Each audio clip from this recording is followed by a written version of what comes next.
In South Carolina, the Gatorade 200 Busch Grand National Race. It is a hot, sticky, humid Saturday afternoon here in South Carolina. The temperature is all the way up to 95 degrees. The humidity at 90%. There's a 40% chance of rain. Here's the starting lineup for this afternoon's race. On the pole with a new event track record of 156.597 miles an hour, the Levi Garrett Chevrolet number 15, Ken Schrader from Fenton, Missouri. Outside row one of the GM Goodwrench Chevrolet number 3, Dale Earnhardt from Kannapolis, North Carolina. Row number 2, Harry Gant from Taylorsville, North Carolina. He's going for his third straight win in this race. He's in the number 7 Whitaker Racing Buick. Rick Mass starts alongside in car number 22. In the third row, it's Bobby Labonte in car number 44 and Davey Allison in car number 28. Starting in 7th position, number 75, Rick Wilson, and last week's winner at Bristol Saturday night, Mark Martin in car number 1. In the 5th row, it's Michael Waltrip in car number 30 and Tom Peck in number 96. And as we look at the rest of the starting lineup, Ned Jarrett, in my estimation, we have one of the finest Busch Grand National fields assembled this year. And it should make for a very competitive race, Bob. As we look back at the history of the Busch Grand National races, since they started here at Darlington running in 1982, only one regular on the Busch Grand National circuit has been able to win. All others have come from the Winston Cup drivers, and that was Jack Ingram back in 1985, and he had help from Harry Gant. I think it just points up that experience counts on this racetrack. You will notice starting way back on the inside of row number 20 is the division leader, the points leader in Busch Grand National competition, Tommy Houston. For more on that story on pit road, here's Dr. Jerry Punch. Well, thank you, Bob Dickens. You know, Tommy Houston probably the sentimental odds-on favorite to win the Busch Grand National Series championship, but yet he holds a very slim 53-point lead over defending series champion Tommy Ellis. Now, Houston had trouble in qualifying and had to start in a provisional spot back in 39th spot. Unless we feel sorry for Tommy Houston, the last time he started provisionally on the field was back on July 15th at South Boston, Virginia. He started dead last, shotgun on the field, and went on to win that 200-lap race. But Houston's luck hasn't been very good at this racetrack. He has started here the last 5 times and only has one top 5 finish. So Houston has his work cut out for today to try to defend his 53-point lead. Let's go up pit road to my colleague, the editor of Stock Car Racing Magazine, Dr. Dick Berggren. Dick? Jerry, another driver starting in the back with a chance to win is Rusty Wallace. He tried running flat out in his qualifying run, belted the wall, and wound up starting 26th. The frame is bent in both the front and the back. So Rusty, he's not going to rely on mechanics. This morning, he set it up for himself. Before the crash, he was one of the fastest, and he said despite this bent frame, he still can win. Bob? All right, so those are 2 of the guys that will be starting in this 42-car lineup this afternoon, and we'll get the green flag in one more lap. Let's check quickly the point standings in the Grand National Circuit. Tommy Houston is on top with a 53-point lead on Tommy Ellis. Jack Ingram is third, followed by Rob Moroso and L.D. Ottinger. 6 through 10 in the point standings, Kenny Wallace, Rick Mass, Ronald Cooper, Chuck Bound, and Steve Grissom. It's interesting to note there's a 53-point difference between Houston and Ellis in the Busch Grand National competition. There's a 53-point difference between Dale Earnhardt and Rusty Wallace in the Winston Cup division. Benny Parsons is also with us in the booth this afternoon. Benny? Bob, we keep talking about the Winston Cup Championship, and it's worth $1 million to winners. This is not shabby. There's a total purse of $300,000 point fund for this division, and the winner gets $85,000. So they're racing for lots of money as well. And today's race worth about $118,000 in total prize money. The field now is entering turn number 3 on the track they call Too Tough to Dame, Darlington Raceway. Now, don't forget this number 15 car that's on the pole. You may associate it with Jeff Bodine, but today it's being driven by Ken Schrader, and he set a new event record of 156.5 miles an hour in qualifying on Thursday afternoon. The field now is in turn number 4, and when they come down this time, they'll be receiving the green flag for 147 laps of competition, 200 miles in the Gatorade 200, and the green flag is out.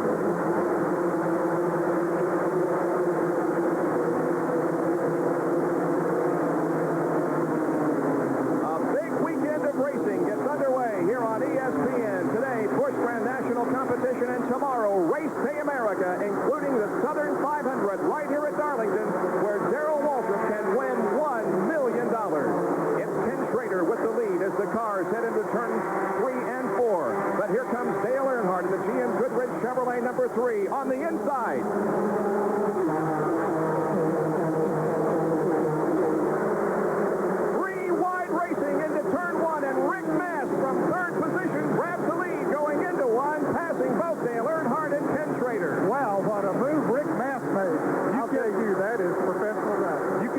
about those Winston Cup drivers. Well, there's the Busch Grand National driver, Rick Massett, made a tremendous move off the fourth corner. He really slingshotted off the fourth corner and went around both Earnhardt and Schrader as they crossed the line and went into turn number 1. And Mass will lead at the completion of 2 laps with Earnhardt running second. And then Schrader back in third position. Davey Allison has moved to fourth, and Harry Gant is running fifth, and Schrader is way up high on the racetrack. That's what I was thinking, Bob Jenkins. Jim Schrader, the pole sitter, extremely high down in the first and second corner. There is Davey Allison, who is closing in on Ken Schrader and looking to take over the third spot. Davey Allison, of course, involved in that controversial finish last Saturday night at Bristol Raceway, in which he was into the wall with 3 laps to go in a battle with Mark Martin. But right now, Davey Allison staying back in fourth position as they're single file through the corners, and Earnhardt also a little bit high. Every time I look up in the first corner, all kinds of cars right up against the outside retaining wall. Here's Rusty Wallace in the number 72 car as he tries to thread his way through the traffic and move to the front, but that's Steve Grissom in car number 9 on the outside, and the number 97 car running there also is being driven by Morgan Shepherd. Here both of them come on the inside. The black and silver car on the outside, Jay Fogelman, this is his first race on a big racetrack, and we can see he's been a little bit timid right now, and I don't blame him. He confined most of his Grand National competition to the short tracks, but Fogelman in his first super speedway race here this afternoon. And there is Rusty Wallace down the backstretch. Following him is Chuck Bound and then Morgan Shepherd in car number 97. And there, meanwhile, is the leader. It's still Rick Mast in car number 22, leading Dale Earnhardt in number 3. But look how high Earnhardt gets on the track. He almost runs into the back end of the number 22 car. I think there was some contact there in the left rear, and Earnhardt has position on Mass. Let's see. He's going to take over the lead going into turn 3. So Dale Earnhardt moves into the front. Here they come off of corner number 4. Mark Martin is in the wall. Yellow flag is out, and Martin is in the wall. The winner last week, the Carolina Ford Dealers automobile, has trouble. Has got the Darlington stripe on the right side. He's coming down. No, he did not go in the pit. He continues on the racetrack, but looks like there might be some serious damage to the right side of that car. Now there's some smoke coming out of it. On lap number 6, our first caution period of the afternoon comes out with Mark Martin experiencing a problem in the number 1 machine. So the field is slowed for the first time this afternoon. Last week's winner, Mark Martin, as I said just a moment ago, that was the first win for the Ford V6. Now, this car is powered by a Ford V6, and last week they got their first win. Don Kowalski up in Lynchburg, Virginia, puts the engine together. And congratulations, Don, on your first Busch Grand National victory. Things have gone sour, though, here in the first few laps, though, of this race this afternoon at Darlington, as Martin is on the apron of the racetrack. And it appears as if he is, this time, headed for pit road. Indeed, he is, bringing the Carolina Ford Dealers car in, and Dick Berggren is there. Well, the crew has been waiting for him here for some time. They thought he was going to come in on that first lap around, but he just didn't make it in. So they're ready here. They've got hammers. They've got air wrenches. They can do 2 tires on this car, unless there are some tires that are cut down. He's got heavy damage on the right side. They've really got their work cut out for him to get this thing squared away. The car was running well, but not going to run well now. Tommy Houston is also pitted right in front of Mark Martin. He started into the reserve position. He's your point leader, and they're going to change 2 tires on that automobile. So both Mark Martin and Tommy Houston are in the pits at this moment. They're the only ones on pit road right now. And it appears as if the work on the Tommy Houston car is over. Indeed, he moves back out onto the racetrack. However, they're raising the hood on the Mark Martin car with early problems for that machine here at Darlington International Raceway and the Gatorade 200. We're glad you could join us on this Saturday afternoon for live Busch Grand National Racing here at Darlington. Our Speed World coverage of the Gatorade 200 is being brought to you by Quaker State Motor Oil. The big Q stands for quality, always has, always will. By the Die-Hard battery, now with more power when you need it most. By Goodyear Eagle Tires. Goodyear, because there really is a difference. And by Budweiser, Beechwood Aged, for that clean, crisp taste. This Bud's for you. 8 laps completed here at Darlington with the yellow flag out. We'll be back with more of the Gatorade 200 right after. It's Dale Earnhardt leading with Rick Mast running in second position. Ken Schrader is third. Davey Allison fourth. And Harry Gant is fifth. Let's go down to Dick Berggren, who can tell us more about the Mark Martin problem. Well, all the preparation in the world sometimes comes to naught, and that's what happened today for Mark Martin. Believe it or not, the radiator hose came off this automobile and sprayed the tires with water, and that's why he hit the wall. This is the second week in a row he's had problems with water. Last week they had a leak in the water, and it sprayed on the windshield he couldn't see, and right now we're coming down to the green flag, and there it goes. Mark won last Friday night Busch Grand National race at Bristol Raceway, not Saturday, like I stated earlier, but it's water radiator hose that has come off here this weekend and put him behind the wall early in the race. Green flag out, and we are back to competition now. As some good competition going on back for the fourth position. Davey Allison in car number 28 and Harry Gant in number 7. Harry got the jump on Davey on the restart, but Davey Allison was able to pass Harry on the outside in turns 1 and 2.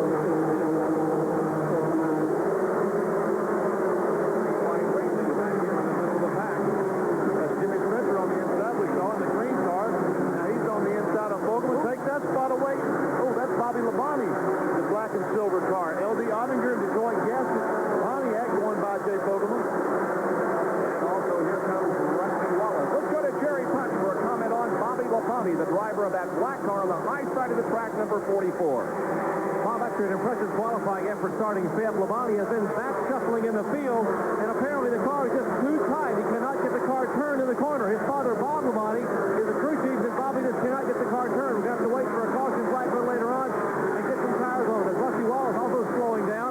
Rusty Wallace having a lot of trouble. His car is flowing over toward turn 2. Bob Jenkins.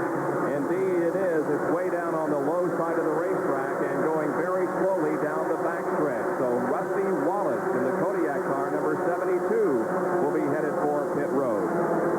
Kind of looks like a terminal problem because if he had a flat tire, it looks like he would be going a little bit faster than he is now. Big trouble for Rusty. Meanwhile, Davey Allison now has sneaked up on Ken Schrader and battling for third position. Schrader is in number 15 and Allison is 28. We understand that there's an existing problem with Rusty Wallace on the car number 72. And Dale Jarrett's having some problems with his Metro Crunch car. He was running in about 14th position. Now the car is passing him going into turn 3 down on the inside of the racetrack. As we see the leaders come down the front stretch, Rusty Wallace has brought his car into the pit area, and Jerry Punch is right there. I just spoke with Jimmy Maycar, and Ned, you're exactly correct. Rusty, this radio said the car just shut off. It absolutely shut off, and the car had no power whatsoever when it came down pit road. Barry Dawson and the rest of the Kodiak crew, David Ift, are working on trying to get the car rewired. Remember, they had so much trouble getting the car rebuilt after a qualifying accident on Thursday. The entire rear of the car had to be reconstructed. And here they are having possibly a wiring problem. They'll change to the backup ignition, but Rusty losing valuable time as he gets 1 lap down, now 2 laps down in the lead car. Dylan? All right, so Rusty Wallace waits on pit road to get that car fixed. And Sterling Marlin, who has just started a Busch Grand National career driving the Motorsports Design Oldsmobile, has been black flagged by NASCAR and told to go to the pit. There's third place and fourth place. Ken Schrader and Davey Allison. The number 32 car of Dale Jarrett has come in for an unscheduled pit stop early in the race, and now here's Dick Berggren with a report on that situation. The problem is under the hood, Bob Jenkins. They apparently have an overheating problem. They turned some water on it trying to get it squared away. But right now, there's 4 mechanics pouring over this engine trying to figure out what to do to make it run properly. A lot of smoke here when he first came in. Now the engine's silent. Garrett sits on pit road. So the Nestle's Crunch Ice Cream Bar sponsored car is also having problems here in the early going. As we once again see the race on the track, we will tell you that Rusty Wallace has gone back out onto the racetrack. And look at Earnhardt makes a move down on the inside of a lap car. Came back out in the lead, though, in front of Rick Mast as he goes into turn 1. You know, Rick Mast has been hearing about all this silly seasons going on. I think he's trying to get his name in the pot for one of these Winston Cup rides. What do you think, Jenkins? Well, yeah, this is the time of year somebody for next year, and that would certainly seem the way that Rick Mast is handling himself. He still impressed me, I'll tell you that. Well, if you only own the car. If I only own the car, Rick, you could drive for me. Rick Mast is in second, following Dale Earnhardt. Yesterday, in practice, Rick Mast was one of the fastest cars on the racetrack. He consistently went out and turned better times than most anyone else. He felt he had a good shot at winning this thing, and I'll tell you, he's proving that he does that. Let's go to Jerry Punch, who has a comment on Rick Mast. Last year at the end of the season, Harry Gant came on strong, won 5 of the last 7, but the car Harry was driving is identical to the car Rick Mast has today. Rick just bought a brand new Mike Laughlin 3-link hookup race car, special kind of rear end hookup to make the car more sensitive to tough handling tracks like here at Darlington. Also in Rick Mast's corner, the fellow running the pits today is Jim Harmon. He was Harry Gant's crew chief last year for Ed Whitaker when Gant was so strong here at Darlington, Rockingham, and other tracks. Harmon today behind the wall for Rick Mast has got it all going for him to have a great run today. Gentlemen? And he's got one going. In the first 18 laps of this race, Rick Mast is staying right with Dale Earnhardt, who is in the lead.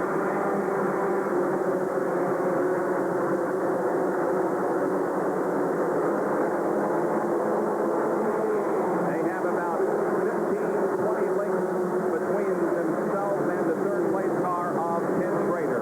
Fourth is still Davey Allison, fifth is Harry Gant, and sixth is Rick Wilson. Look how high Earnhardt goes when he goes in turn 1, right up against the outside retaining wall. That's the natural line, but he's just going a little bit too high, much higher than everybody else is. It's a new look Darlington. They've taken the roof off the grandstand here on the main straightaway, and there are the standings at the end of 20 at Darlington Raceway, where Dale Earnhardt has the lead in the Gatorade 200. Rick Mast is running second. Ken Schrader is third. Davey Allison fourth, and Harry Gant running fifth at the end of 22 of 147 laps. There are the first 4 cars. You can see the interval between second and third position. Well, those first 2 cars of Earnhardt and Rick Mast have pulled away a little bit from Ken Schrader and Davey Allison, so you got 2 good 2-car races. There's Schrader and Allison, third and fourth. The red lap car between them is a slower car.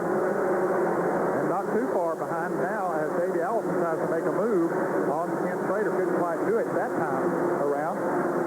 He's trying it again, but Harry Gant is not too far behind them. And Rick Wilson, he's not too far behind Harry Gant. So we've got some pretty good competition. All these cars just about a half a straightaway between the first and the 6th place car. Davey Allison running a Ford here this week.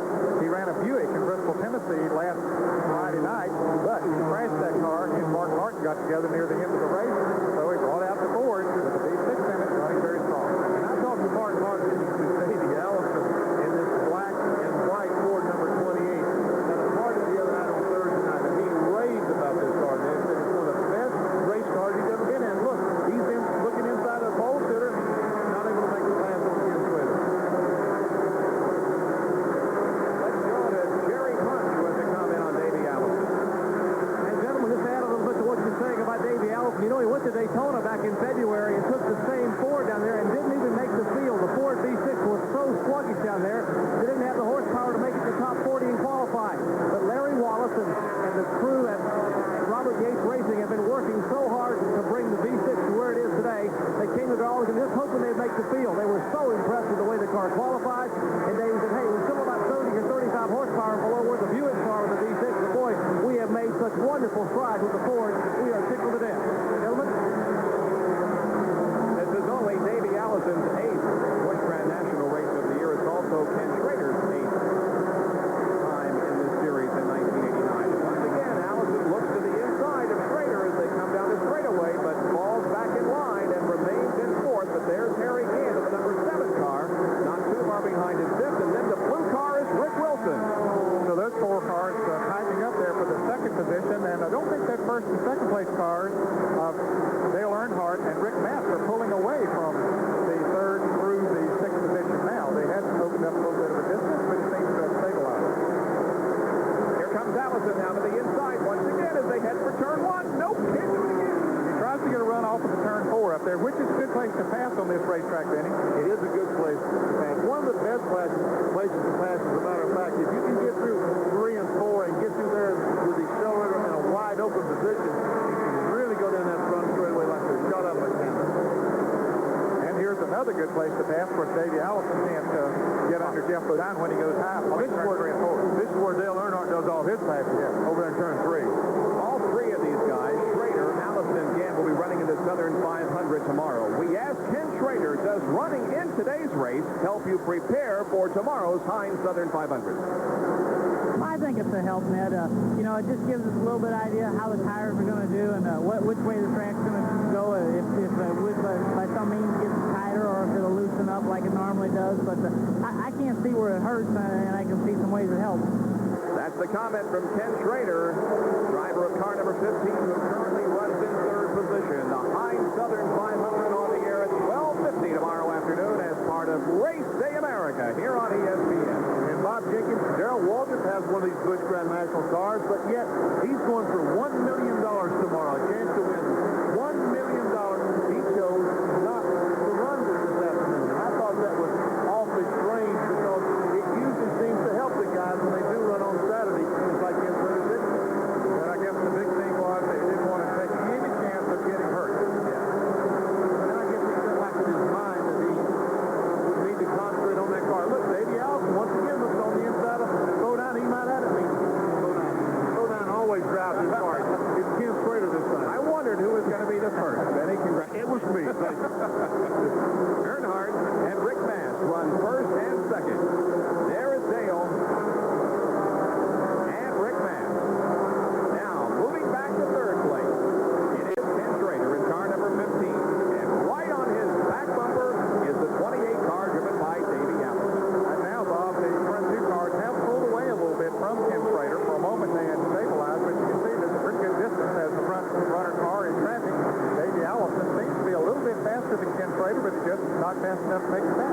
I think that's what's happened. I think that Ken Schrader and Davey Allison, in doing the racing they're doing back there, is letting Earnhardt and Rick Mast get away from them a little bit. But we're not watching those there. We're watching Rick Wilson in the 75 and Rob Rosso in the red, white number 25. And this is for fifth spot, if I'm not mistaken. 6 and 7 they're running in right now. Rob Moroso is in seventh position, and he had a rather unusual incident on Thursday that he'll tell you about right now. Well, we have a brand new car here, so we got a few more bugs to work out of it. But we had another one happen yesterday. A U-Haul truck pulled out in front of the race car while I was coming down pit road, and it bent the smell up a little bit and got a seat metal on it, and it was the strangest thing that's happened to me in a while. Can you believe that he collided with a U-Haul rental truck that was carrying a bunch of hot dog buns? Well, you got to run into something, probably something to eat, right? Rob Moroso in seventh position. Here are the front two. It's still Earnhardt and Rick Mast, and now they approach some of the slower traffic. And just a couple of laps ago, they ran across some traffic, and Rick Mast tried to use that traffic to get by Earnhardt. He might try to use the traffic once again.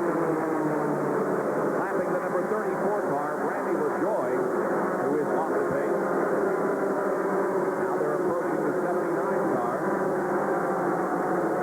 Heavy traffic, they're coming up on that. We were looking at Rob Moroso there a moment ago running in the 7th position. He's only about 4.5 seconds behind the front-running cars, so he's still in the pit position. Certainly not out of it. Meanwhile, there is Schrader and Allison once again, and they are lapping the number 8 car of Bobby Hamilton from Nashville, Tennessee, who did not qualify well for this event. Bobby has had some awfully good runs on the short track. Has limited super speedway experience. Looks like there's some tire marks on the side of Ken Schrader's car, but that's nothing unusual for Darlington. No, and especially when you put the Winston Cup guys in there. Pulled away a little bit from Davey Allison. Got through the traffic a little bit better, I guess. Schrader in the yellow and white car is third, and then comes Davey Allison. At this racetrack, if you catch the traffic wrong, it can mean 15, 20 car lengths. If Ken Schrader were to get by a car, they would watch Dale Earnhardt, a leader in the black car, the black number 3, Rick Mast, the blue number 22, running second place. But if you can catch a car and get by him and your competitor gets hung up behind him, it can mean a half a second. 35 laps completed in the Gatorade 200. We're live at Darlington Raceway on this Saturday afternoon, and we'll resume our coverage right after this. We are back back at Darlington, and the yellow flag has come out. First of all, Jeff Burton scraped the wall up in turn number 2, and now Patty Moise has had a problem. In turn 2 also, Bob, and I think there might have been some oil or some kind of debris. Jeff Burton going around the racetrack, he has a lot of damage to the right side of his car, but we see Patty Moise coming into the back pit. But it looked like there was something. Here's what started it. Jeff Burton, as he went into turn 2, he hit the wall, and whether he lost some oil or grease or water or something up there, but he was very slick. There's Patty Moise, and she has come into her 9th pit, which is on the backstretch. And there is some damage to the rear of the Patty Moise automobile. She's back in the wall. I don't know how much damage there is. They're changing tires like they're going to continue. Well, she looked like one of that right front tire was flat. Then as came in. Here comes the leaders, Dale Earnhardt and Rick Mass coming down pit road. And Ken Schrader and Davey Allison and Jerry Punch will call the stop by Dale Earnhardt as he arrives in his pit area. Big black Chevrolet Monte Carlo screeches to a halt. Dale Earnhardt at the keyboard. The crew, Tony Uri, will change the right side tire. Let's go up the pit road and check in with Rick Mass.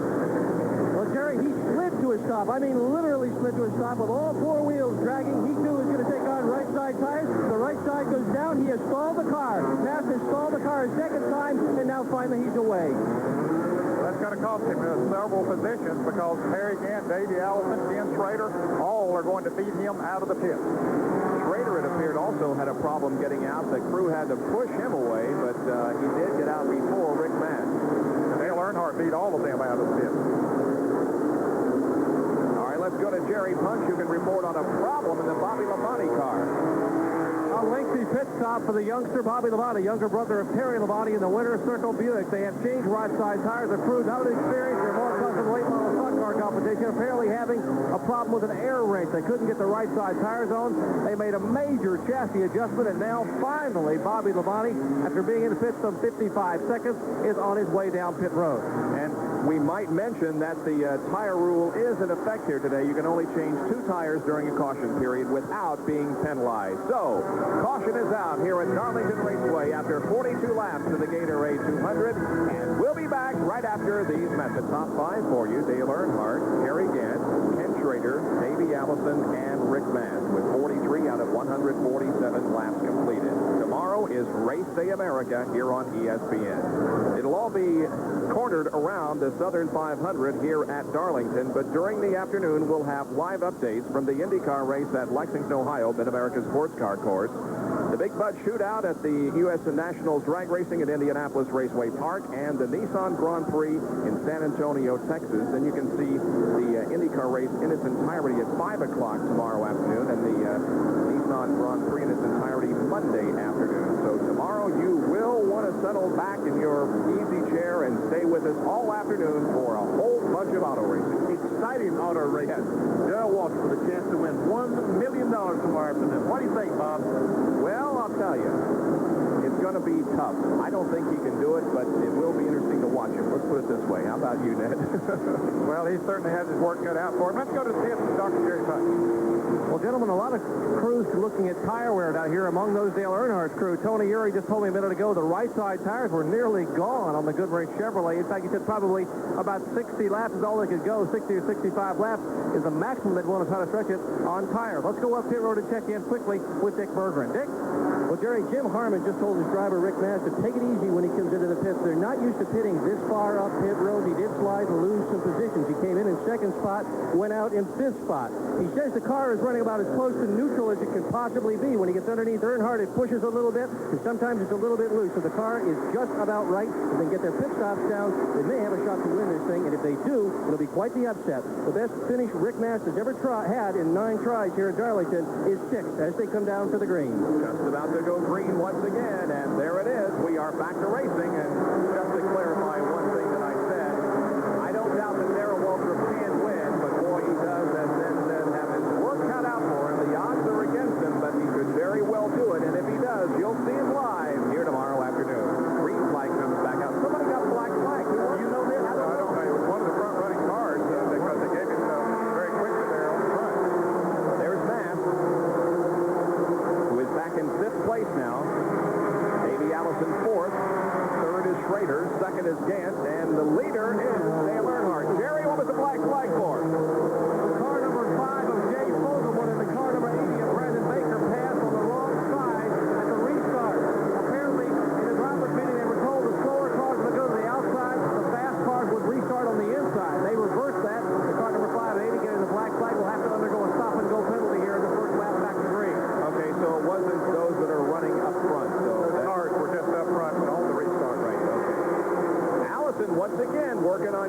Schrader.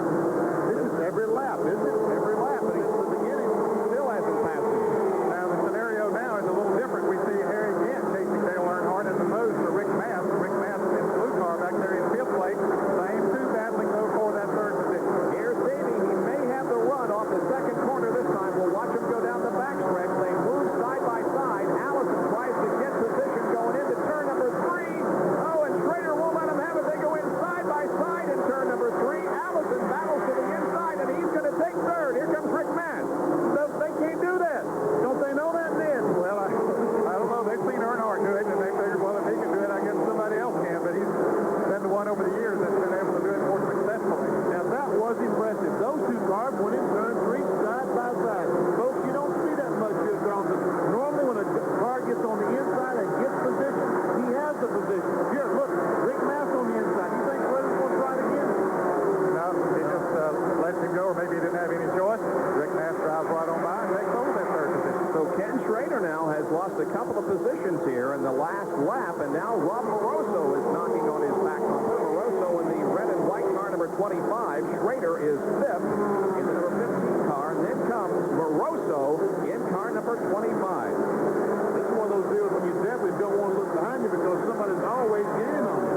That seventh place car, the other blue one is Rick Wilson, so we've got 7 cars that are running very close to each other.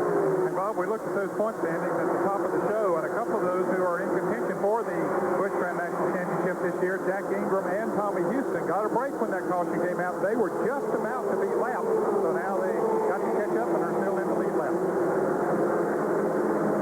Davey Allison, we saw him just a couple of laps ago past Ken Schrader. He's already almost on the back bumper of Harry Gant, so Davey Allison, that Hamlin Ford is running awfully well.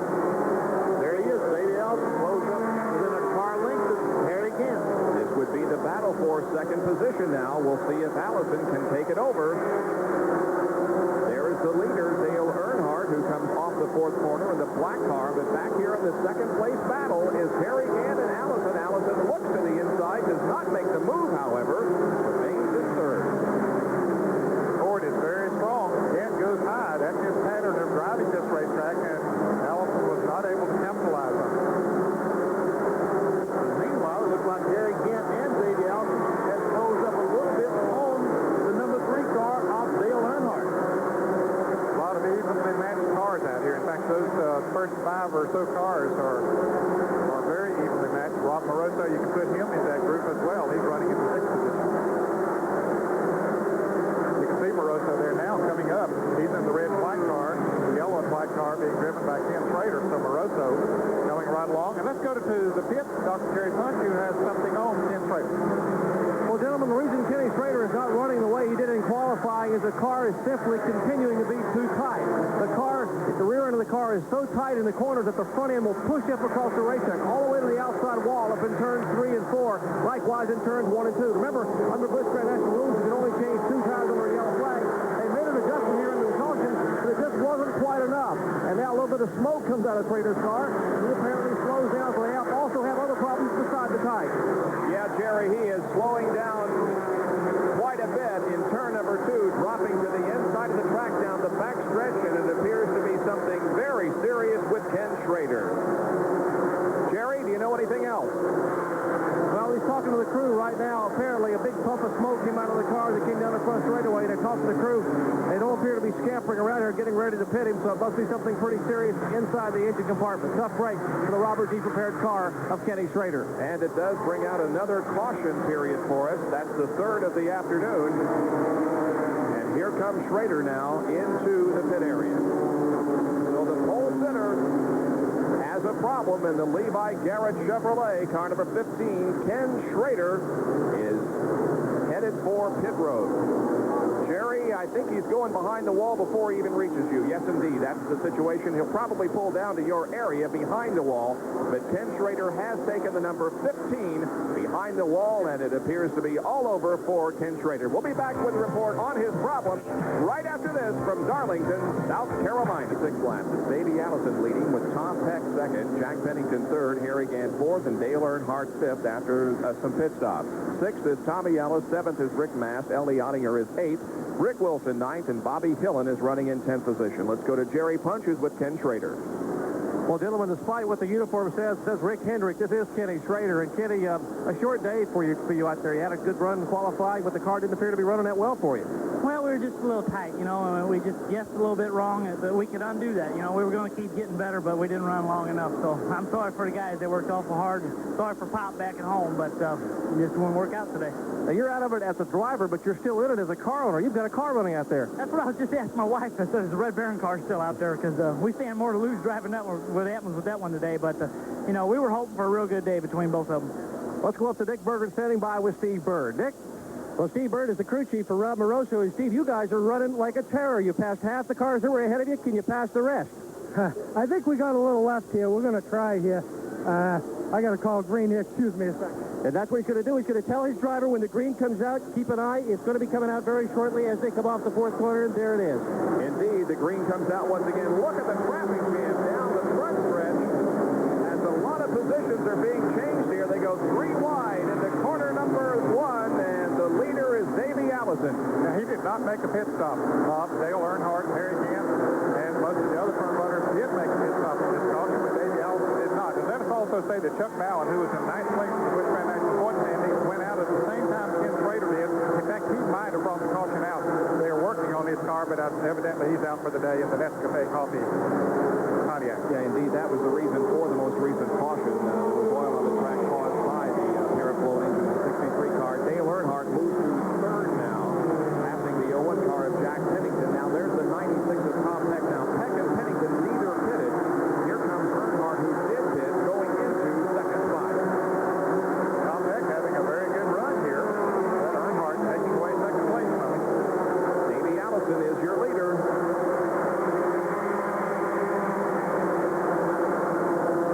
And there is Davey Allison. I'm wondering, Jerry, why didn't Davey pit on this most recent caution? Well, Bob, I talked to the venerable crew chief for Davey Allison, Red Farmer, the ageless one, and Red said, hey, our left side tires are wearing great as opposed to the right side tires, so we felt we'd come in the first time and put those good right side tires on. No need to come in and worry about the left side, so we figured we'd stay out there. We got a good matched set of tires. We figured we'd stay out there and lead a few laps and maybe put this Ford up front. And they're all smiles here because they're tickled with the performance of the Ford V6. And most of those that did make pit stops did put on left side tires this time around. So Davey Allison does continue to lead, but Dale Earnhardt is definitely closing in as he's narrowed the gap now to just about 3 or 4 car lengths. Meanwhile, back there in the third position now, make that fourth position, is Harry Gant in the 7 car, and he's followed closely by the 22 of Rick Mack. Tom Peck running in third place. Tom had a good qualifying effort, qualified in 10th position, which is perhaps his best super speedway qualifying effort, so our hats off to him. The Simkin car refinishing Oldsmobile. Harry Gant looks on the inside of him. Tom Peck able to hold that position. Harry Gant not able to get by. And we talked about the sponsors. Look, Rick Mack on the inside of Harry Gant and going in turn 1. Yeah, he's got the spot. Harry laid down some new tracks there going into turn number 1, but he survived. Now here blue cars just run side by side now. Here comes Mass now, moving to the inside of Tom Peck, and Rick Mass goes to third, and Harry Gant now wants fourth position as he'll move to the inside of Tom Peck. Gant moves to fourth, and Peck is back to fifth. Peck's best finish of 1989, a fourth at Nazareth earlier this year. He's from McDonaldsburg, Pennsylvania.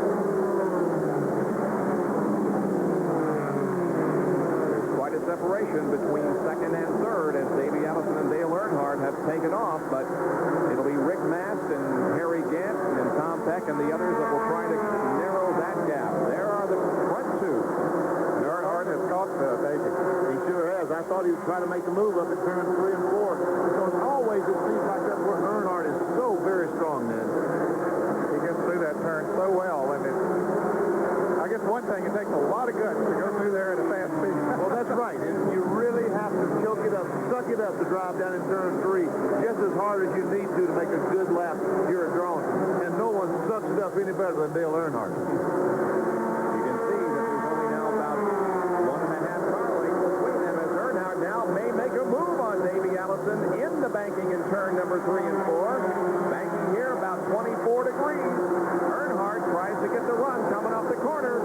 You know, I think up in Washington, D.C. in the patent office, I think Earnhardt's got a patent on that move up in turn 3. It's a classic.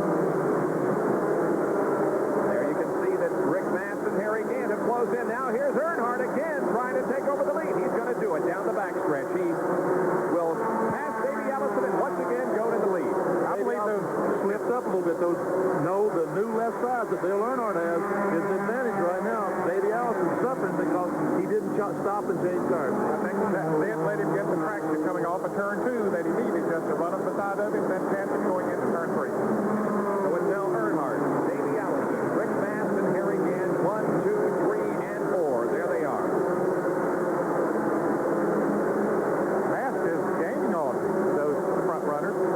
Yeah, and Harry Gant staying right with him. that separation was quite a bit just 3-4 laps ago, and now Rick Mast has closed right in on Davey Allison. Mast obviously with a very well set up car here this afternoon. And proving that he's very capable of driving it, too. Tommy Houston, the points leader, is in 12th position. Remember, he started way back in 39th position. The number 6 car driven by Tommy Houston. There is his serial. 39th at the green flag. He moved to 21st at the end of 20 laps. He was 14th at the end of 55 laps, and now he is in 12th position. And Dave Rezendes in car number 79, a lap car, is just ahead of him. Bob, that's a pretty impressive run. I talked to Tommy yesterday, and he was concerned about his qualifying. He didn't qualify fast enough to make the field. He had to take a provisional spot, as Dr. Gary Punch pointed out at the top of the show. But he said after he runs 2 or 3 laps, he said he can turn some good lap time. He just couldn't get her up to speed on 1 lap qualifying as they do on the super speedway. So Houston will continue to move toward the front as we watch this battle for second position, and now 3 cars are involved in it. Davey Allison, Rick Mast, and Harry Gant. As Dale Earnhardt has the lead. Here comes Gant trying to make a move on Rick Mast in the 4th corner. Rick Mast wanted to come down the hill just a little bit. He was afraid to. Harry Gant wanted to go by. He was a little bit afraid to. Say, well, when you come through turn 4 2 abreast, it takes all day to do that. You better pack a lunch. It's an all-day job to get through their side by side. So things settling down now just a little bit, although 2nd, 3rd, and 4th running very close together on the racetrack. Nobody is making a real bonsai move to move up a spot. Harry Gant running in 4th. Now, Gant, as we indicated, has won the last 2 Gatorade 200. The winner of this race in the spring here at Darlington was Jeff Bodine. He is not in competition this afternoon. We'll be right back. Waypoint of the Gatorade 200, and the leader is Dale Earnhardt. Davey Allison runs 2nd. Rick Mast is 3rd, followed by Harry Gant and Jack Pennington. 71 out of 174 laps completed. Then 6 through 10, Bobby Hillen, Tom Peck, L.D. Ottinger, Rob Moroso, and Tommy Ellis. Now Bobby Hillen has passed Jack Pennington for that 5th place, so Hillen has moved up in the top 5 for the first time today. 2nd, 3rd, and 4th remain in the same order. Davey Allison, Rick Mast, and Harry Gant. They've been running nose to tail for the last few laps. Now let's go to Dick Bergeron, who is with Rick Wilson. He ran in the top 5 for a while, but is out of the race. And you can see why that temperature gauge is really pinned, Rick. But you've had a chance to watch the front runners. Who do you think has the best shot of winning this thing so far? Well, you know, the front runners are all running good. Earnhardt's running good. And my car was running good also. I didn't want to run hard because I was running hard. But, you know, it's going to be a good race. So the track's staying about the same. But it's hot out there, so you might see a lot more problems like this.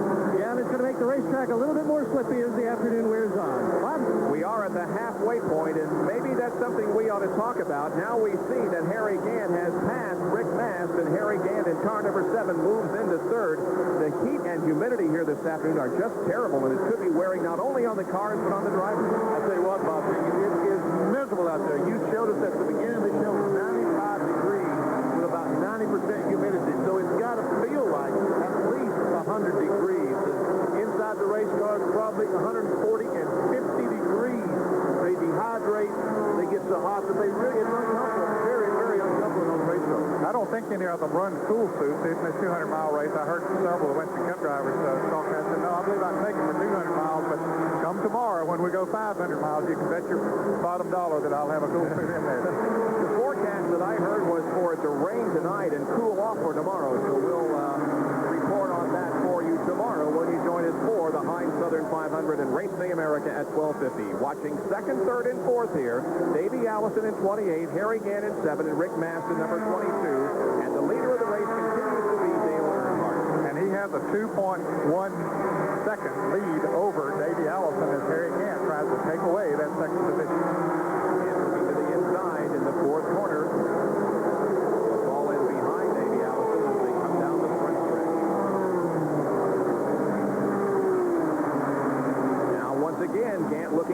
inside as Allison's car drifts high in turn 1. Gant will try to win the race off of corner number 2 and down the backstretch. They move side by side, and Gant is going to go into second spot. No place have I seen where he says anything, but Davy's coming back. Harry slipped a little, and that was all that Davey Allison needed to pull alongside. It's a side-by-side race, and Gant once again slipping off the fourth corner. And Rick Mass is going to take the spot away as well. Yeah, David back in just broke loose enough that he had to get out of the gas, and that let Rick Mass go around. He didn't have enough left tires to stay down on the inside of Harry Gant once he got down there. You know, one of our pit reporters reported that the right side tires were wearing out. In that case, you really need a good left side to hold that car down so the right sides don't slide across the racetrack.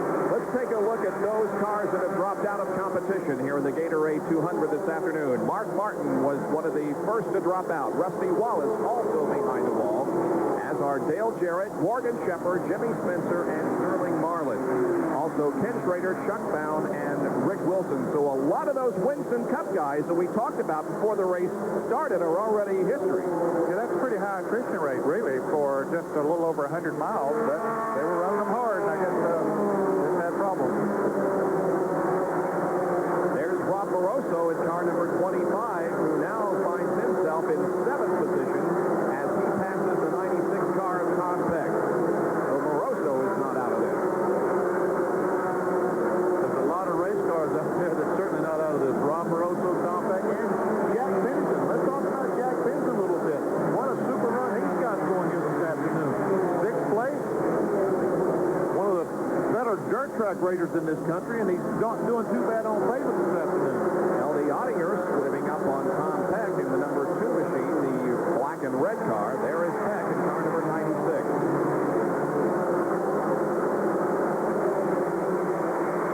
There's the young Rob Moroso, who plans to go to Winston Cup racing next year for Crown Petroleum, sponsoring the run for Rookie of the Year. They haven't officially announced that, but they will next week. So you might as well go out there before, right? Sure. We got the scoop.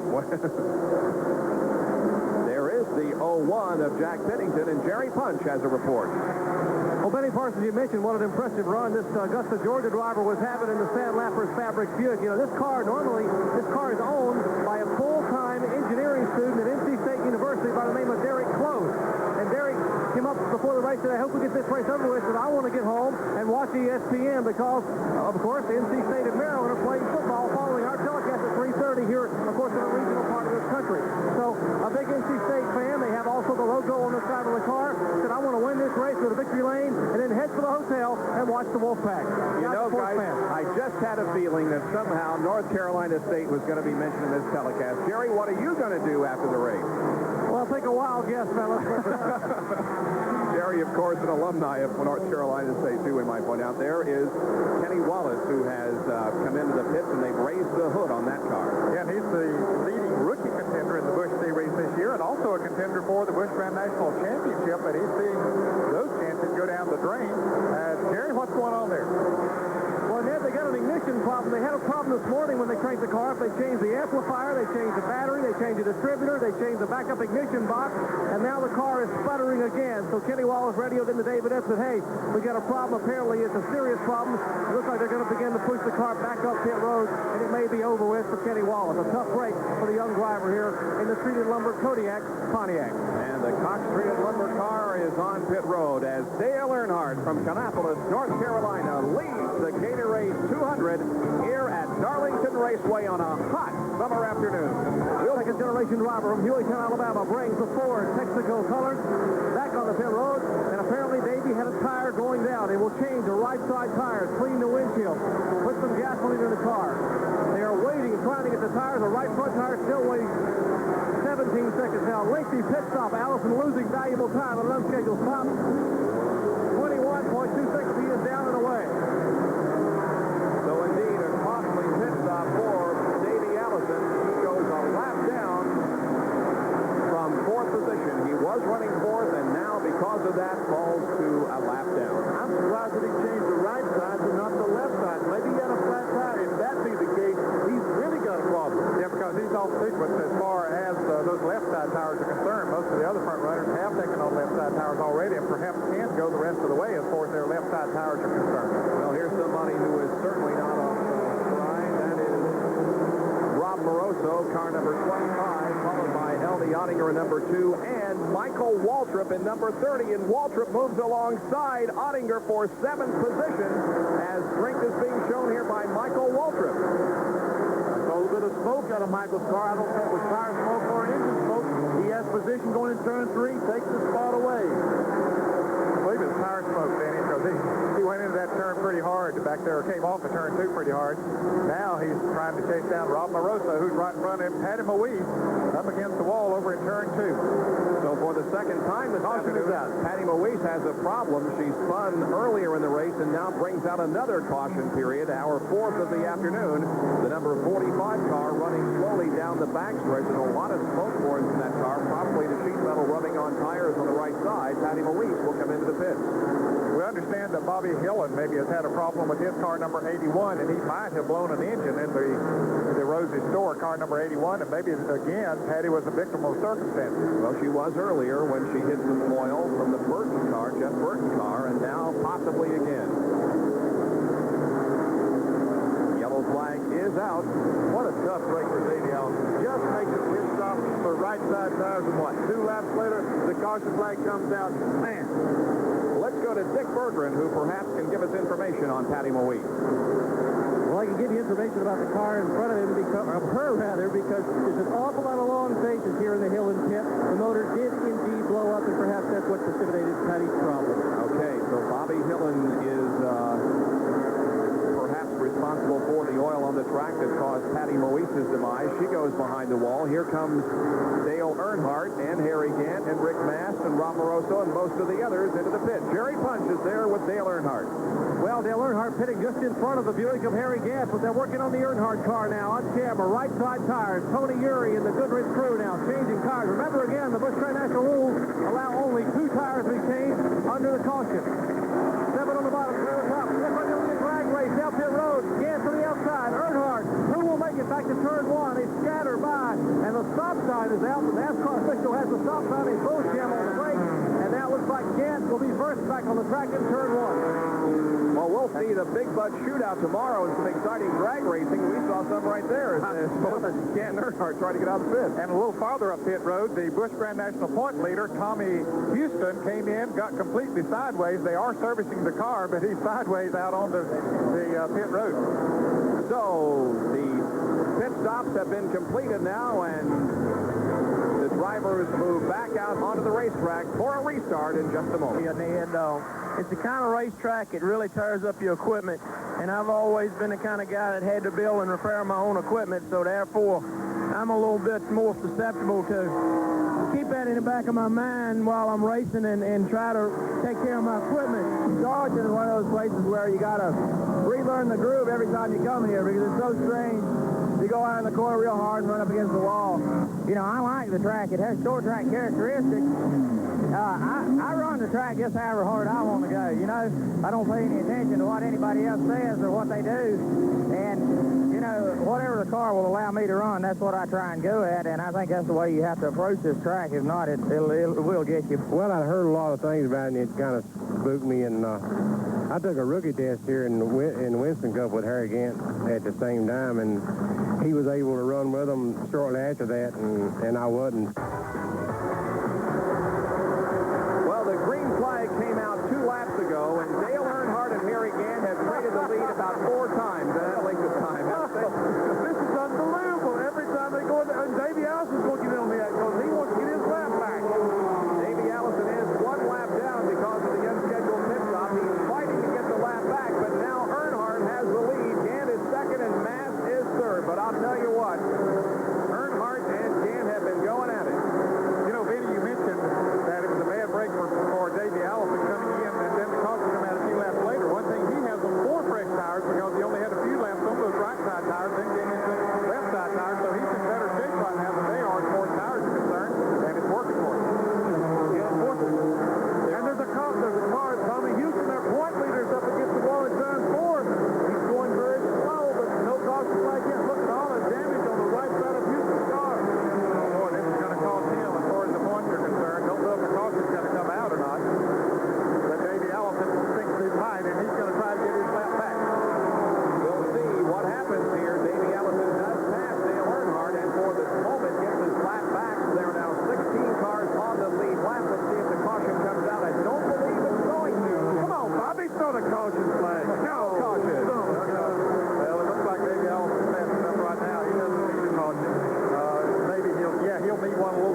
look at him pull away. Here's Harry Gant now trying to move on the inside of Earnhardt once again.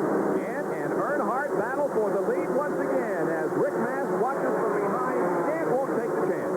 No, I was going to bet you 5 cents if he passed him, that they would pass him back before they got to turn 4. Tommy Houston is in. Dick Berggren is there. The problem with brake-side damage on Houston's car as he came down pit road. There's a lot of smoke pouring from the area of the race fire.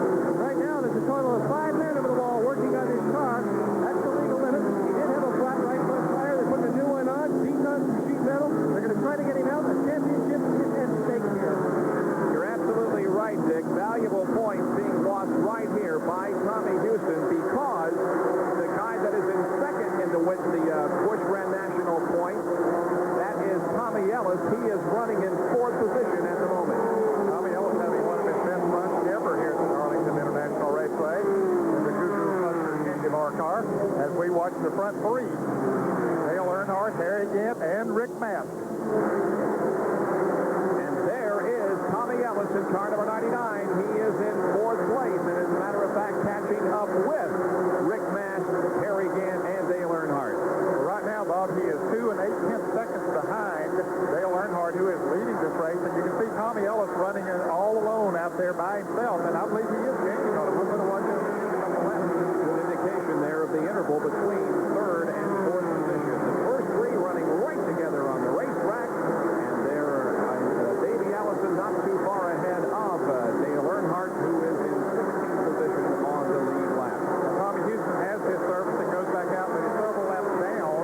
There were 15 cars running in the lead lap prior to Houston's problem. Now there are only, well, yes, there are 15 again since Davey Allison has gotten back in the lead lap. Davey Allison currently running in the 15th position, just ahead of the leader. The number 25 car of Rob Moroso and the 30 machine of Michael Waltrip are also running together on the racetrack, and this is the battle for 5th. Of course, Rob Moroso currently has the 5th place. Michael Waltrip running 6th. In 7th place is car number 2, L.D. Ottinger. And the 8th position is Phil Parsons. 9th is Tom Peck. In 10th place, Ronald Cooper. 11th is the car number 4, which is being driven by Ed Barrier. And then comes the car number 44, Bobby Labonte. He's still in the lead lap. Jack Pennington running 13th. And here is Michael Waltrip making a move off the 4th corner as they cross the stripe. They are side by side. Waltrip will beat Moroso to the 1st corner, and Michael Waltrip goes to 5th. It's not been a very good day for the Busch Grand National point leader, Jack Ingham. Made an unscheduled pit stop for left side tires. He's back on the there. Jack Ingham leading the pit, so not a good day for the point leader. And then just before this last caution came out, Jack Ingram had just gotten lapped by Dale Earnhardt, who was leading at that time. So Jack's going to be at least a couple of laps down now. Up front, they continue to run in the same order. Dale Earnhardt, number 3, the leader. Harry Gant, number 7, 2nd place. And Rick Mast, the number 22, running in 3rd. The other car on the lead lap was the car number 92 of Jimmy Means, who is running in 14th position at the moment. And as we mentioned, Davey Allison at the tail end of the lead lap, running in 15th position. So there is the entire field that is on the lead lap, 15 cars. Well, here is Ronald Cooper in car number 56, who is currently running in the 10th position. Tom Peck there, still up in the lead lap, car number 96. The yellow and white car just behind them. Griffin takes the speed off the car, but he's a lap down.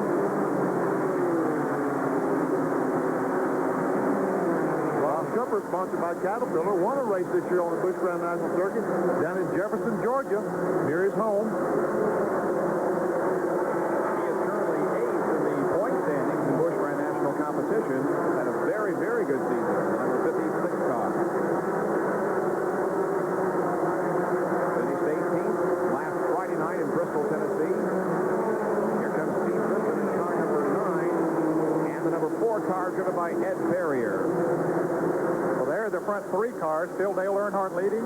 Harry Gant 2nd. And 3rd, Rick Mast. But in 4th place, look here. Michael Waltrip trying to take it over from Tommy Ellis. And he moves by on the outside. Ellis doesn't fight him too much. Just lets him move on around. So Michael Waltrip in the Pope Serial Pontiac takes over 4th. The Goo-Goo Cluster Buick of Tommy Ellis drops back to 5th. Well, Michael Waltrip has that car running again, and they're side by side behind this group. That's Phil Parsons in car number 55 and Moroso in 25. L.D. Ottinger also right there. in the field. There's Tom Peck also right in the thick of that battle. So Bill Parsons, who is running in the, the 7th position now, 6th position. It looks to me like Rob Moroso might be drifting back a little bit. We might have one of our guys check and see if he has a problem, because it looks like he's drifting back a little bit. But certainly not drifting back at all. Staying out front is Dale Earnhardt. Harry Gant is right with him, and so is Rick Mast. 109 laps out of 147 have been completed in the day before Race Day America here on ESPN. Busch Grand National Racing today, the Heinz Southern 500 here at Darlington tomorrow, along with IndyCars, drag racing, and IMSA. It begins at 12:50 tomorrow. We'll be right back. Completed here at Darlington in the Gatorade 200 Busch Grand National Race. The leader is Dale Earnhardt. Harry Gant is second. Rick Mast third. Michael Waltrip has moved to fourth. And Tommy Ellis is in fifth position. The leaders, there they are. And you can see now that there is a little bit of racetrack between Dale Earnhardt and Harry Gant and Rick Mast. Another problem on the Davey Allison machine, Jerry Punch explained. Well, not a good day for the young second-generation driver. Davey, a tough break for him. He's trying to get his helmet off here. First, he had a cut right rear tire, lost a lap, and then made the lap up, Davey. You made your lap up, and then suddenly problems again. You began to smoke. What put you out? Well, our Texaco antifreeze, Jolt Ford Thunderbird, was really running good out there today, Jerry. We made our lap up. We had a right front flat, or right rear flat, got a lap down, and then we made our lap up, went back out, and we broke the power steering hose. And these guys are out here racing for the Busch Grand National Championship. There ain't no sense in us going out there and running hard and being in their way. You know, they're good racers, and I hope they think the same about us if they were running a Winston Cup race. Davey Allison out of it here. Rick Mast having his troubles. Looks like his engine has come unglued. But let's go up pit road and check in with Dick Bergeron. Dick, and I just left Rob Moroso's pit, Jerry Punch, and our always observant Benny Parsons is right. Moroso is having a problem. He has a set of mismatched tires. The car is loose. When you're loose here at Darlington, you better get out of the throttler. Instead of bringing a car home, you're going to bring home a pile of pieces.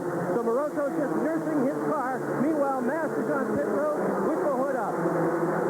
So Rick Mast, who was running third, is in, and there is Rob Moroso on the racetrack, and he has been leading a whole bunch of cars on the racetrack for the last several laps. They're all trying to get around him. That's Ronald Cooper, number 56, and L.D. Ottinger. They're right behind Rob Moroso. Back down to you, Dick, with a report on the Mast situation. Well, Bob Jenkins is still working on this engine. I would hardly say it's blown up, but it certainly has a problem. The mechanics are working on the front end of this engine, trying to work on some electrical things. Mast, meanwhile, just sits behind the wheel, watching his chances to win this race evaporate. Tough break for Rick Mast, who was running very strong and was in third position when the problem developed. He was a winner earlier this year at Pulaski County, also won at Nashville. Rick Mast. And trouble over between turn 3 and 4. A big pile of cars spinning around. Rob Moroso, I believe, is involved. Yes, he is. So is Kenny Wallace, perhaps? Jay Fogelman is down on the inside. I think either he or Bobby Labonte is also involved in the accident. Steve Grissom was involved in it. Steve comes on around. This was our first real accident of the afternoon, and we went almost 119 laps before it occurred. There's Moroso getting the Swisher Sweet machine headed in the right direction. Well, this would be costly for him as far as the Busch Grand National point standings are concerned. He must have heard me when I said a little bit ago it doesn't pay to be high in the Busch Grand National point standings because all of them are having trouble today except Tommy Ellis. Yeah, Tommy Ellis and L.D. Ottinger. Here's Kenny Wallace's car, the Cox Creed Lumber sponsored automobile. It stopped at the bottom of turn number 3. Rob Moroso came into this event 114 points behind. Now, here's a replay of what happened. Well, it looks like the car number 4 got sideways, or maybe he and Moroso touched, and there's Bobby Labonte in the car number 44. That's Rob Moroso getting hit by Steve Grissom in car number 9. Tom Peck up on the outside against the wall, and here comes the green and white car of Kenny Wallace. And Jack Pennington goes by on the inside, makes a good move down on the inside, and dodges all of that maybe. Now then, you want me guys to tell you what happened? I was watching it. Good. Oh, here comes the leaders. We'll do this later. Now Dale Earnhardt is coming in the pits. Harry Gant's in the pits, and a bunch of cars. Final time these guys will be in, undoubtedly. Let's see what happens, see who has the best. Jerry Punch is with Dale Earnhardt. Well, again, gentlemen, Earnhardt and Gant pitting nose to tail here towards turn one. As Robbie Moroso just about sends the car on pit road. They are working on the left side of the Earnhardt car. Right side tires for Harry Gant to the Detroit Gasket Buick. Again, Gant's car off the jack first. Earnhardt now off the jack. He will follow Harry Gant down pit road, but Harry Gant will be at the end of pit road behind the Robbie Moroso car. They head back to turn one. Good pit work for the Harry Gant crew. There goes Moroso. There goes Gant. And there is Dale Earnhardt. Gant will have the lead when we go back to green. Now, Rob Moroso did not make a pit stop. He came in and then just took off all of a sudden, did not get service. So we're under our 5th caution period of the afternoon here at Darlington Raceway in the Gatorade 200. To go, Harry Gant now leads under caution. Earnhardt is second, Tommy Ellis third, L.D. Ottinger fourth, and Michael Waltrip is running in 5th position. There is the leader, Harry Gant, running very slowly behind the pace car. And now, Benny, you can tell us what happened on that crash. Okay, Bob, I'm going to, because I was watching Rob Moroso and L.D. Ottinger race side by side down the back straightaway. L.D. on the inside. There we see the Rob Moroso car. L.D. was on the inside. Rob Moroso raced him into turn 3. What happens? Moroso was down now on the outside. He had to back off so suddenly going in turn 3 that Ed Berger tried to go under him, got the car sideways in the side of Moroso, and all the rest of those cars spun out, and Dick Berggren has some more on this. Boy, there's a lot going on in the Moroso pit right now. He changed 4 tires. The rule is under caution. You can only change 2. The officials have to decide if you're allowed to change 4. If you spin in flat bottom, you are allowed. There's a decision going on about that. They also missed their pit on the first round. Moroso was going to come in and stop, have service, and that first load of cars that came in, but he just plain missed it. Now he's got Jack Huber pitting right in front of him. Uniforms are almost the same. Windshields are getting dirty, and he just didn't get into his pit. So everything is going wrong, and there's also some water draining out from Rob Moroso's car here in the pit. Now that may have just been a water cooler inside the car, but it's one more thing to worry about. Jerry Punch, what's happening near you? Well, Dave, we mentioned how well Harry Gant's car was doing on pit road after the fiasco they had at Bristol, Tennessee, when he left the pit with no lug nuts on the left rear tire. The reason, well, they got a guy by the name of Harold Stott, who was a veteran tire changer, worked for Bud Moore, has for about 18 years, and Harold is calling the shots here. He's been a bridesmaid for many, many years, being second or third in command down at the Bud Moore shop. He is calling the shots today for Ed Whitaker in the pit and doing one whale of a job for Harry Gant, and they won't get to win this race. And I tell you, Harold is totally into this event. In fact, he owns his own Ford dealership, but he was nothing better than to be here behind pit wall with a headset on, calling the shots on pit road. Gentlemen? Well, it's going to be interesting here when the green flag comes out to see if Gant can hold off the challenge of Dale Earnhardt. Those 2 cars have been running almost together the entire race, and now the green does come out. Harry Gant gets a great jump as they cross the stripe. Here comes Earnhardt to the inside.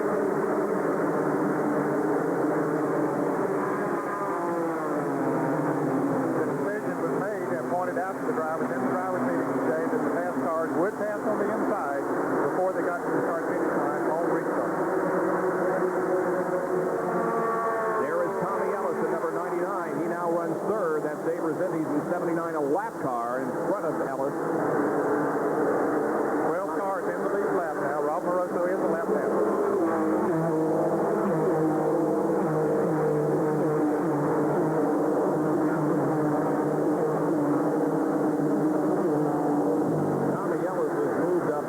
During the race. What a leg up on the Busch Grand National Championship. Tommy Ellis, if he can just stay there, because most of his competitors having trouble today. He started back in 17th and now finds himself in 3rd. The question is, will Harry Gant be able to hold off the challenge of Dale Earnhardt here in the last few laps? If so, Gant will win his 3rd straight Gatorade 200. Bravo, up in turn 3 and 4, and Rob Moroso. Moroso, once again, his car is right in the middle of the racetrack between turns 3 and 4. Now he backs it down off the banking. And Moroso, once again, has the car headed in the right direction. But another caution period at Darlington. That's the 6th of the afternoon. Now, this will be a break for Bobby Labonte, who had made a late pit stop. He was involved in that other multi-car crash that we saw a little bit earlier. And boy, look at the damage on that car this time. Let's take a look at it again. As you can see, it's already out of shape and spinning up near the wall and then back down out of the groove. From another angle. Moroso comes close to sliding up the banking and hitting the outside wall, but didn't, and a car squeezed by on the high side. On the bottom here, where these fellows are sitting on the chair there, I think that Bobby Hamilton had spun and hit the inside wall. This is Bobby Hamilton, the front of his car that we're looking at. I think he spun and hit the wall on the inside, and Moroso, trying to dodge him, caused him to spin. Boy, that car is messed up. Yeah, he really hit the wall hard. And I started to mention that Bobby Labonte, who was involved in that multi-car crash just a few laps ago, had made a late pit stop and got back out in front of the leader, so he still is in the lead lap, currently running in 12th place. So this will be a break for him as Dale Earnhardt comes down pit road, and Jerry Hunt will be there waiting for him.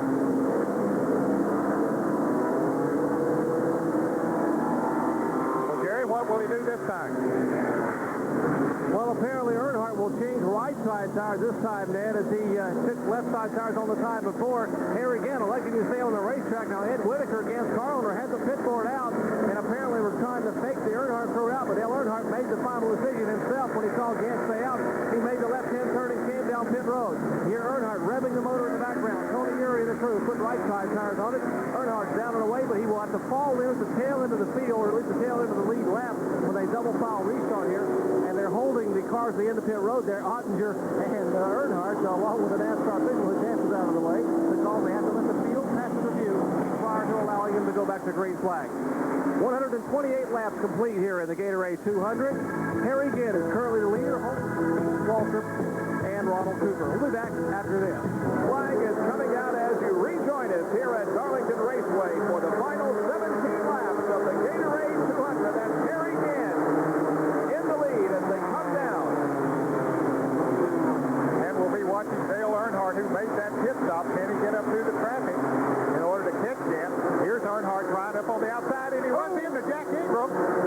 He's just had too much speed coming off of that turn and run right into Jack Ingram. Boy, that cost him some very valuable time. Now Earnhardt really has his work cut out for him. He goes to the high side of Ingram. Here comes L.D. Ottinger, number 2. Tommy Ellison right there also. Now Earnhardt gets things going. But with only 11 laps to go, it doesn't look good for Dale. Boy, that had to cost him at least a couple of seconds, Bob, and that might be the difference. He's got new tires on that car now, but that cost him a lot of time, didn't it? Bob Jenkins, folks, math was not Bob Jenkins' best subject. It's 16 laps to go, not 11. Thank you very much. Did I say 11? Yeah, you did. Never watched Dale Earnhardt trying desperately to get back underneath the, oh boys, he went right by the 47 car. So we'll put a stopwatch on him as he goes by the start-finish line here. Just see how far behind he is. 4 and 44 hundredths of a second behind Harry Gant right now. So 4.5 seconds is going to be tough to make up in the time that he has to do it. But again, remember, he has on new tires, but he also has some good race cars to pass. Rick Mast is back in the race now. Rick is many laps down. Apparently had a ignition problem. He's about 10 laps down, I think it is.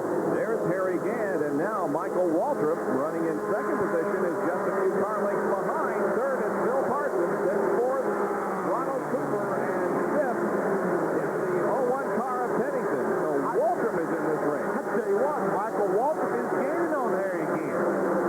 Well, I'll never forget the performance that Michael Waltrip turned in at Indianapolis Raceway Park a few weekends ago. It was a race we didn't televise, but I was there, and he just came like a shot out of a cannon in the last 30 laps to pass everybody and win, and Michael Waltrip is in a position to do so again here at Darlington.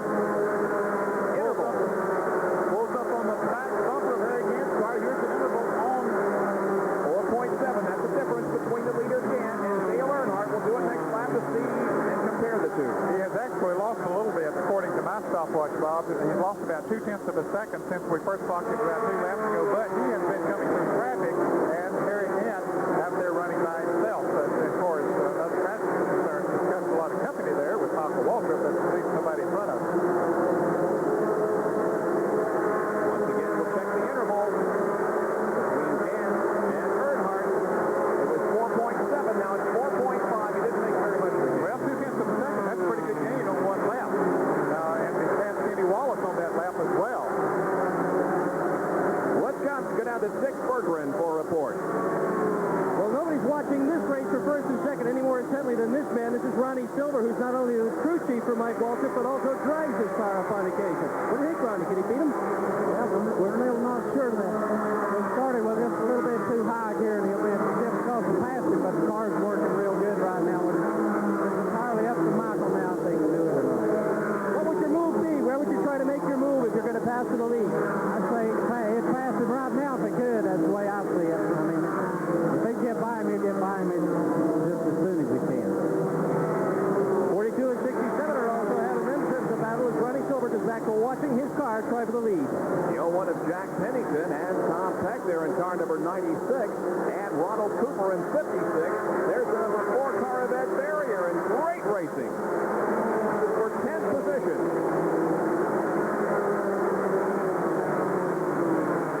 Ed Barrier, the white number 4, looks inside, could not make the move. He has fallen behind Ronald Cooper, the silver car in front, and that Tom Peck, the blue car in front. And look, Barrier tries once more. He's on the inside of Ronald Cooper. And there is Dale Earnhardt watching all of this in front of him. Yeah, this pack of traffic will cost him some time, even though he should be able to move around him as he moves on the inside of Ed Barrier there. But still, that costs a little time. Here's Michael trouble. Waltrip. Waltrip has blown up. Boy, a huge puff of smoke and steam from the post. And Chicago here in the straightaway. Ronald Cooper spinning down the front stretch.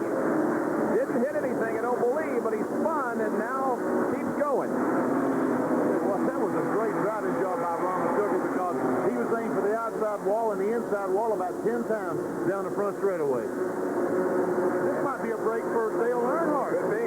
Because he's going to have about 6 or 7 laps to go when he throws the green back. He's still racing. Waltrip goes behind the wall on lap number 139. There he is, and boy, he just put up a huge cloud of smoke here on the main straightaway. It happened back in 4, Ned. Yes, it did. It happened as he started off at turn 4. You can see the smoke coming from the posterior Pontiac. There's Harry Gant right in front of him.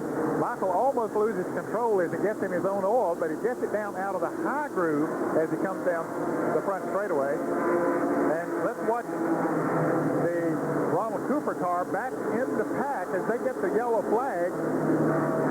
And right in front of Dale Earnhardt as Ronald Cooper spins around, but Earnhardt comes out of the smoke. Okay. Boy, he was close to being involved in that, but came out apparently unscathed. Ronald Cooper did spin, but kept going. Michael Waltrip is behind the wall out of the race. Running second. I would say that Ronald Cooper spun because I would imagine he backed off because of the smoke, and Earnhardt ran the back on him. As a matter of fact, I think there was some damage to the grill of the Earnhardt car. All right, let's go to Jerry Punch on pit road. Well, they were celebrating here in the Goodrich pits when they saw the caution flag came out. Of course, the misfortune for Mike Waltrip, one man's meat, another man's poison. Apparently, Earnhardt will be able to take advantage of the yellow flag and get a chance to get up front and chase Harry Gant. Laps winding down here. We are less than 8 laps to go. If Harry Gant shows away, can Earnhardt catch him? Well, we'll find out when we come back to the Gatorade 200. 7 laps to go. Here are the top 5. It's Harry Gant, the leader. Phil Parsons, second. Jack Pennington, third. Tom Peck, fourth. And Ed Barrier in 5th position. And in 6th is Dale Earnhardt. And next time we're going to go back to green. We remind you that tomorrow is Race Day America here on ESPN. Beginning at 12:50. We will have the Heinz Southern 500. Also, reports from the Mid-Ohio Sports Car Course, Indy Cars, the NHRA drag races in Indianapolis, including the Big Bud Shootout and the Nissan Grand Prix IMSA race from San Antonio, Texas. All part of Race Day America beginning at 12:50 tomorrow afternoon. A huge crowd on hand here at Darlington this afternoon, and we remind you once again that there's been quite a change here at Darlington. The roof on the grandstand here on the main straightaway has been removed. So these people that have turned out here this afternoon are sitting in the hot and very humid conditions we have Darlington International Raceway this afternoon. And Bob, you mentioned that Ed Barrier was running in 5th place. He just made a pit stop. He had a tire rubbing, and so that moves Dale Earnhardt now up into the top 5. So it is Harry Gant, Phil Parsons, Jack Pennington, Tom Peck, and Dale Earnhardt in the top 5 as we get ready to go back to green. Can he catch him, Ned? Well, I'll tell you one thing. We'll see one whale of a race, but no, I don't believe that he'll catch him past Harry Gant for the win. Benny, you think he can? No, I don't think he can pass those other cars and get Harry Gant. 5 laps to go. The green flag is out. This is lap 142. Look at Earnhardt go way down on the apron of the racetrack to try to gain track position. Well, he got one car. That moves moved him up into fourth place. Now he's trying to move into third as he gets on the inside of Jack Penny. They come down the backstretch. He bumps Penny, and they bump again. That cost Earnhardt some time. You see Vision's car go down that back straightaway. Wow. He pulled Earnhardt down the back straightaway, and look, he pulls ahead of Dale Earnhardt. That car is strong. Jack Penny is doing a good job of driving it here this afternoon. You got to be very impressed with that young man. And he was not intimidated by the intimidator. Exactly right. He didn't back off and let Earnhardt go by. He raced him hard down that back straightaway. So down the backstretch, it's Ken, Bill Parsons, Kenny Wallace, a lap car, then Pennington, and then Dale Earnhardt, who is in fourth position, but has a long way to go if he's going to win this race. I don't think he can. They come down and complete lap number 144. There are 3 laps to go in the Gatorade 200. Bill Parsons didn't have a good run this afternoon. The first time we've seen this car, he's been in the top 5 for the last while in the John Dodson Brown Skoll Oldsmobile. John Dodson, an attorney from Richmond, Virginia. Used to be a judge. Yep, Bobby King, crew chief on this car. He used to be the crew chief on the Freelander car when he ran Winston Cup races.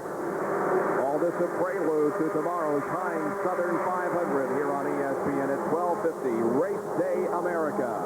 Earnhardt is slowing down. Tom Peck is going to try to pass Earnhardt for that fourth spot. 2 laps to go.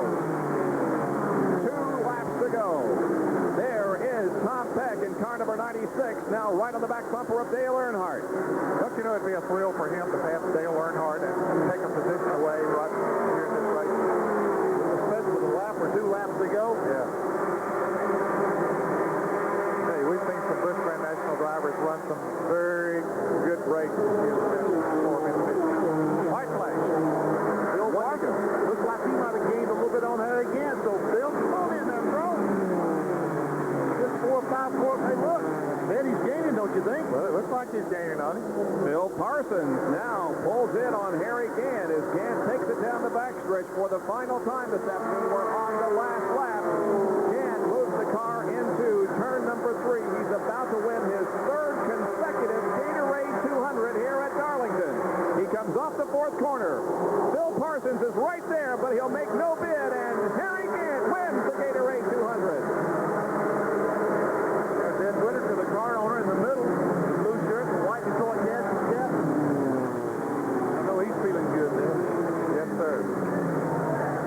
So Harry Gant, who won the Winston Cup race here at Darlington earlier in the year, wins the Busch Grand National race this afternoon in fine shape. Drove a great race and held off challenges from Phil Parsons and Dale Earnhardt and the others in the closing lap. We'll be back to talk with him in Victory Lane right after these messages. There's of the Gatorade 200 Busch Grand National race here at Darlington Raceway. Preview of Race Day America tomorrow and the Heinz Southern 500 at 12:50 tomorrow afternoon. Our Speed World coverage of the Gatorade 200 being brought to you by the Die Hard battery, now with more power when you need it most.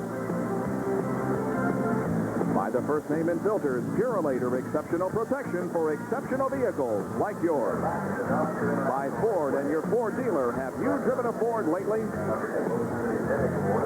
And by Quaker State Motor Oil. The big Q stands for quality. Always has, always will. Now let's go down to Victory Lane and our winner's circle interview being brought to you by the Die Hard battery, now with more power when you need it most. Well, exhausted, Harry Gant gets a nice cold swig of Gatorade, gets cooled off here at the Detroit Gaskets Buick. Harry, congratulations on a great run. Thank you very much. You know, the Ed Whitaker Buick done just terrific there today. The crew got us out of the pits, and, you know, we beat Earnhardt out about every time. Sort of a funny game out there today. The tires were really come into play on really how hard you could run and when to run hard to put the rights and the lefts on. You know, it was a big game for us. You know, a lot of cars ran real good today, but we were fortunate enough to bring the Ed Whitaker Buick, Detroit Gasket, Carmen Christian's Garage. You know, we were proud to have these people as folks that sponsored on this car this year. They've really helped us out, and we hope we can win several races towards the end of the season in the Buick. And he just may start tomorrow after winning a Trans-South 500 back in the spring. He wins the Gatorade 200 today, and tomorrow the big one, of course, the Heinz Southern 500. Bob? And he will begin that race tomorrow from 6th position. Alan Kowicki will start from the pole, and Darrell Waltrip going for the $1 million tomorrow will begin from 9th. And we'll be right. The Gatorade 200 Busch Grand National race. Harry Gant was the winner. Phil Parson second, Jack Pennington third, Dale Earnhardt fourth, and Tom Peck was fifth. Now let's take a look at the Grand National point standings. Tommy Houston remains on top. Tommy Ellis is still second, but look how close they are. Auto racing. Today, travel cross-country.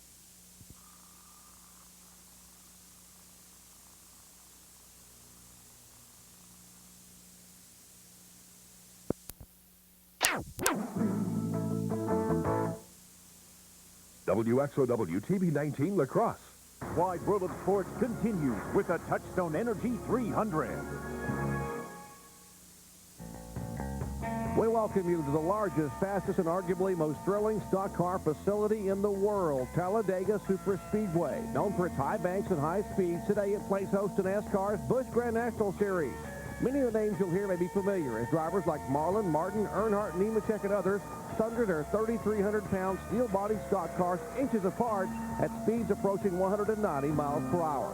That's excitement, and that's why the National Association for Stock Car Auto Racing celebrates its 50th anniversary as the fastest-growing motorsport series in the world. Two-time Grand National champion Randy LaJoie dares to do double duty this weekend. Tomorrow he will wheel the 50 car for Team Hendrick, but today his eyes are fixed on speeding toward a third Busch Series title. 1998 has been the year of the youngster. 26-year-old Wisconsin native Matt Kenseth, already the apple of some owners' eyes, plans to prove his super speedway prowess today. But it's the name Earnhardt that has once again captured everyone.